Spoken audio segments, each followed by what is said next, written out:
I said, get back, busting out the belly bean tiger. Ooh, ooh. You know, the problem with TikTok is when you get like sounds stuck in your head and they live rent free. Ooh, yeah. Hello from my side of the screen. I'm Leah Mojo, and welcome back to my channel where I retell stories from the Bible while putting my makeup on in a series called Cosmetic Creed. If you're ever interested to know which makeup products I use on my face, I always link them in the description box below. And if you're ever interested to know where I purchased my personal study Bible from, I will also link that in the description box below. So grab yourself a drink because it's going to be a long one. Make yourself comfortable. But first, disclaimer. I am not a pastor, nor theologian, nor historian. I am simply a lover of Jesus and makeup. That's it. I encourage you to read the good book for yourself. If you have any questions or doubts, that just makes you human. Not here to change anyone's opinions, but I do hope that this series is life-giving and opens us all up to exploring and stretching our individual faiths whilst encouraging us to think outside of ourselves. Cool? I bet. Let's get into it. Previously on Joseph, we discussed Joseph, who was sold into slavery by his brothers as a teenager and found favor with his oppressors, rising to places of influence in prison despite being lied on and forgotten. His gift eventually ended up making room for him when he interpreted the Pharaoh's dream and ended up predicting 7 good years followed by 7 famine years in the land of Egypt. And he was made ruler over all Egypt at the age of 30 by the Pharaoh himself after serving a 2+ year prison sentence for a crime he did not commit. What a life so far. Okay. So remember, Joseph is head honcho under Pharaoh at this point. He is the governor of the land and he's in charge of all the grain. He even has more power than Potiphar, which was crazy because Potiphar was the one who he was like super tight with, and Potiphar's wife was the one that was the reason his life fell apart and he ended up in prison under false allegations to begin with.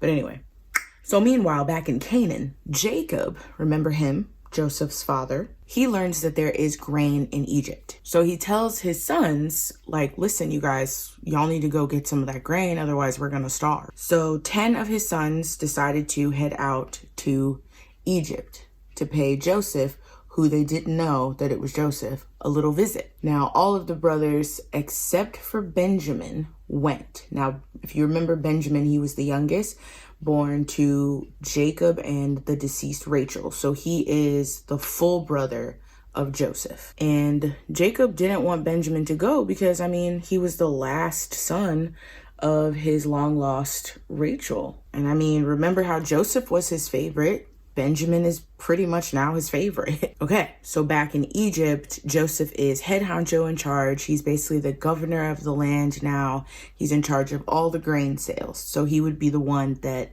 everyone had to come see in order to not starve to death, basically. All right, so all of his brothers make the trip, minus Benjamin, of course. And they end up getting there and they see Joseph and they basically have to bow before him. Now, remember, they didn't know that it was Joseph. They just thought that they were bowing to some random ruler in Egypt. Now, Joseph, on the other hand, saw his brothers and knew exactly who they were. Because you don't forget something like that, okay? You don't forget your brothers selling you into slavery as a teenager. You just don't, okay? And the emotions that hit Joseph, I'm sure, were a roller coaster. My man's was probably hurt, angry, and flabbergasted all at the same moment. Now remember, they have no idea that this is actually Joseph, so they're pretty much keeping their cool. He has to keep his cool. Now, he figured that they didn't recognize him. They had no idea who he was, and he decided to go along with it and pretended to be a complete stranger to them. All right, so Joseph ends up asking the brothers where they're from. And so they tell him Canaan and that they're here to buy food for their family. So with all these bitter emotions running through him, which I fully understand, he was like, no, I actually think that you guys are spies, here to scope out where my land is unprotected. And the brothers are like, whoa, no. We only came to buy food for our family. That's the only reason we're here.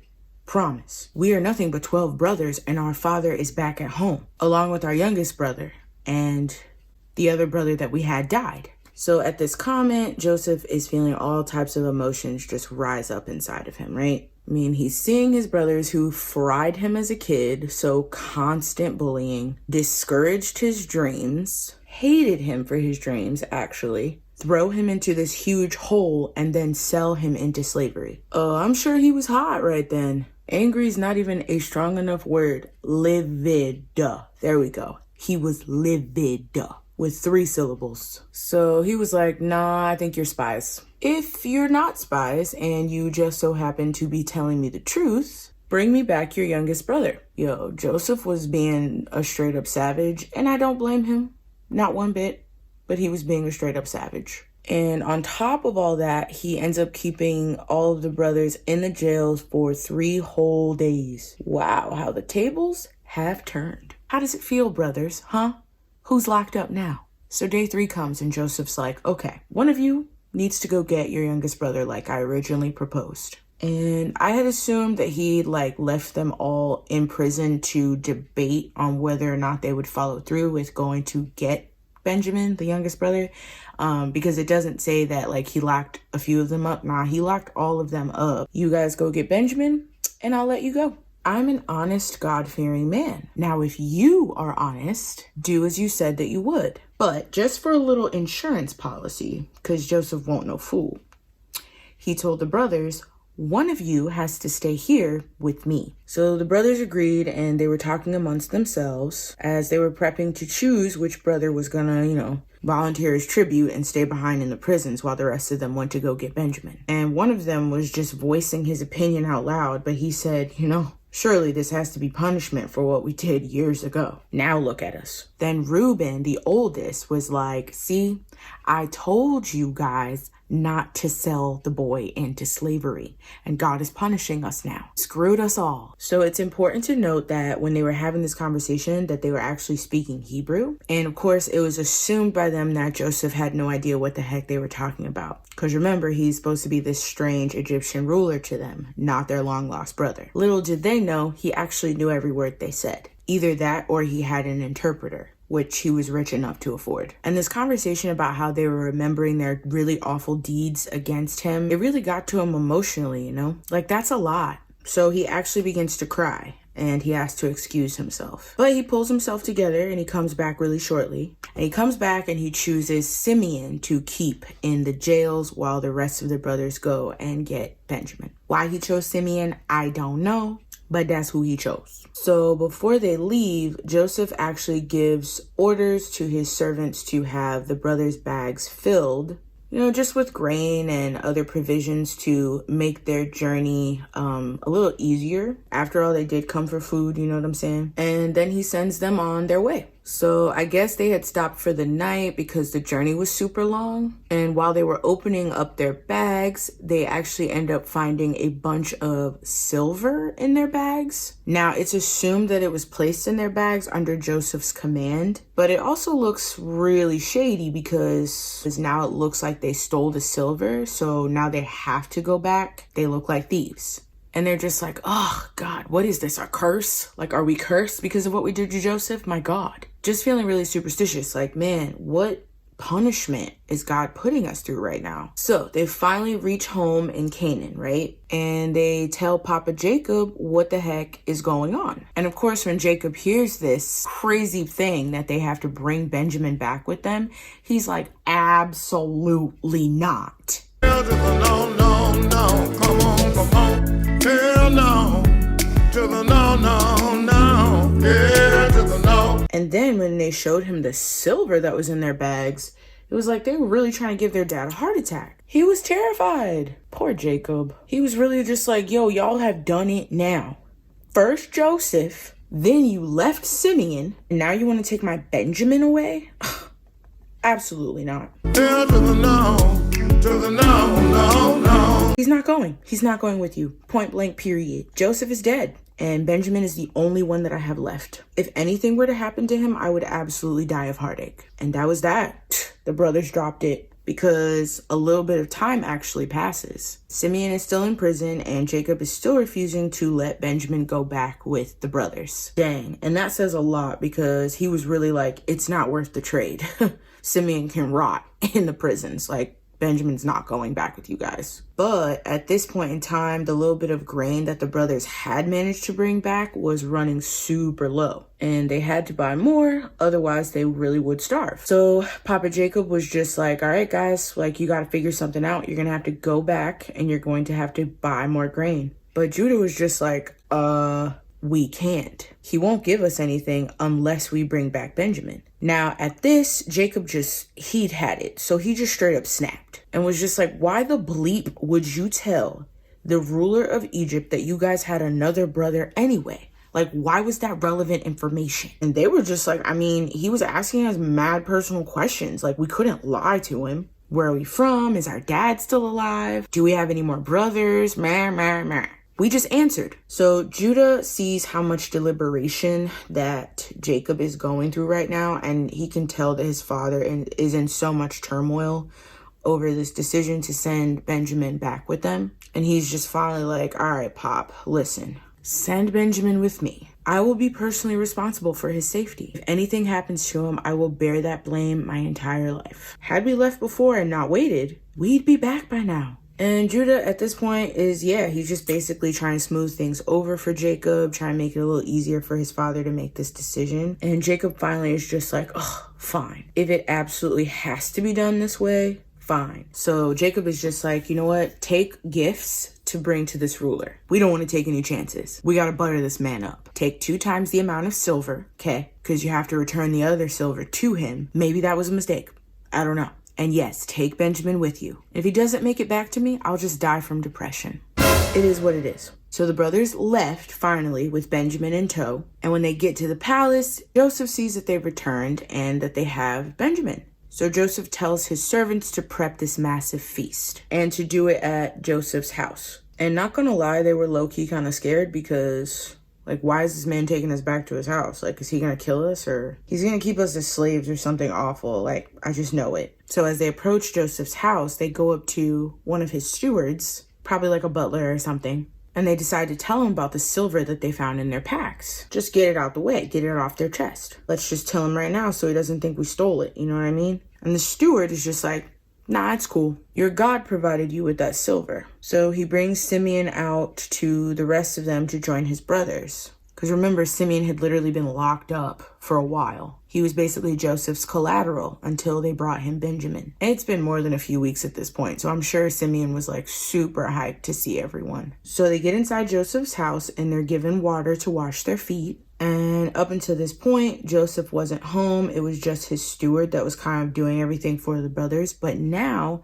Joseph comes home and the brothers are all giving their gifts to him and bowing down before him because, again, he's royalty. That was kind of custom back in that day. And Joseph just straight up ignores their gifts and their bowed bodies. And he's literally just like, how are you all? How's your father? Is he still alive? Because remember, Joseph is still unknown to them as their long-lost brother. But that's a weird question to be asking, Joseph, if they don't know who you are and you don't know who they are. No wonder they were paranoid about you. And they're like, yeah, our father's fine. He's in good health, yada, yada, yada. So Joseph is looking over all of the brothers and he notices Benjamin. Now, think of this as a monumental moment, okay? He has not seen Benjamin since before he was sold into slavery. This is his little Benjamin. This was his own mother's son. And he's like, is this him? Is this the youngest that you all went back for? Now, Joseph is basically having an emotional break at the sight of his baby brother after all these years. Now, he's desperate to keep his tears and his emotions hidden because why would this random stranger ruler cry over something like this? So Joseph excuses himself, runs off to go find a private room, and cries in private. He's probably in there just like, pull yourself together, Joe. So after a few minutes of gathering himself, he returns to his brothers and tells his servants to serve the food. And Joseph also shows some favoritism here by making sure that Benjamin gets 5 times the serving amount that all the other brothers got. 5 times. He's probably looking at Benji out of the corner of his eye, just like, Don't be suspicious, don't be suspicious, don't be suspicious, don't be... Oh my God, he's looking at me. Oh my God. Is he eating enough? What if he doesn't like it? This was a stupid meal choice. Okay, maybe he just needs more. Okay, Joseph, calm down. And to show you this moment, like here's Joseph, ruler of Egypt, right, under Pharaoh, eating with his brothers freely. The same brothers who sold him into slavery over a decade ago.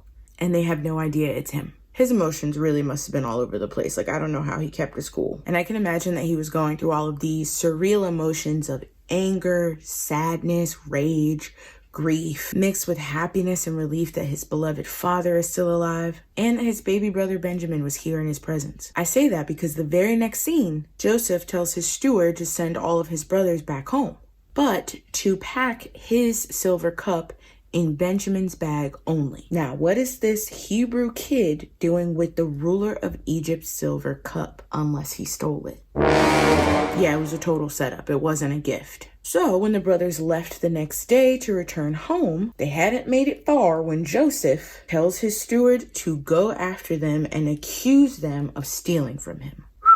Wow, again, your emotions got to be all over the place to warrant doing something like that. This man's was like, I hate you, but I love you. I want you to suffer, but I want you to love me. My boy needs therapy. So the steward reaches the brothers and he's just like, why are you guys repaying good with evil? Which one of you did it?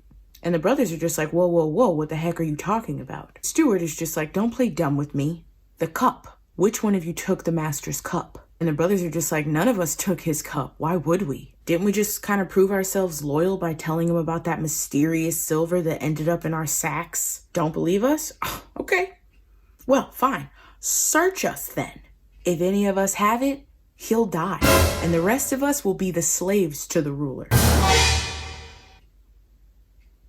And the steward was just like, you said it, not me. Whoever is found to have the master's cup will be a slave to the ruler for the rest of his life, and the rest of you can go free. So the brothers are confident, okay? Like, oh, you finna blame us? None of us took the cup. Search us then. So the steward's searching through the bags and whatnot. And he starts with the oldest brother and kind of works his way down from age, which is super odd to me.